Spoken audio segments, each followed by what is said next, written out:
Hey guys, my name is Diego Gonzalez, and today I'm going to be reviewing the Iwata HP CH airbrush.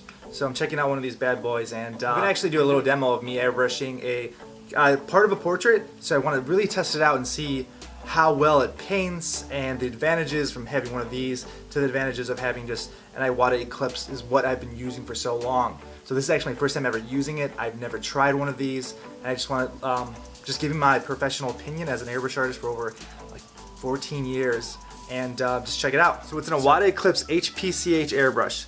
So I'm going to give my opinion of what I think and how I like it, and the advantages of having one of these, because I never use one of these. As a color cup, this actually looks a little larger than the Iwata Eclipse, and then it has the MAC valve right here, which is what I'm really anxious to use, because I can actually control the airflow by turning this back and forth.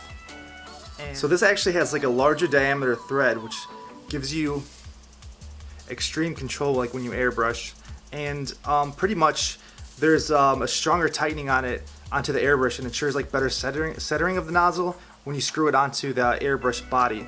So it's, the hiline series has the cutaway like the Iwata Eclipses, which I like. That's pretty dope. And then the lever and the needle chuck pretty much is the same. Here's actually, I feel like, a little groove on top right here. It's kind of indented, so it has a little perforation on it, so you have better control when you touch it. So I like that. So these little improvements actually, I'm anxious to see what it does and how it works. And you can paint watercolors, solvents, automotive paints, and all of that with this Iwata. Hey guys, I got my airbrush hooked up now, and then I got the canvas set up.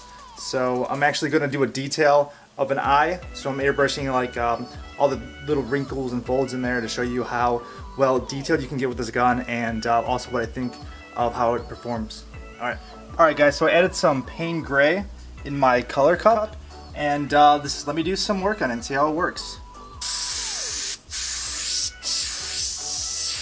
I didn't mess with the nozzle or anything yet.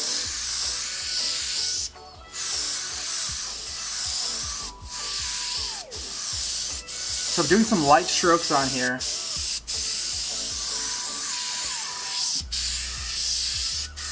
Just building up the shape right now.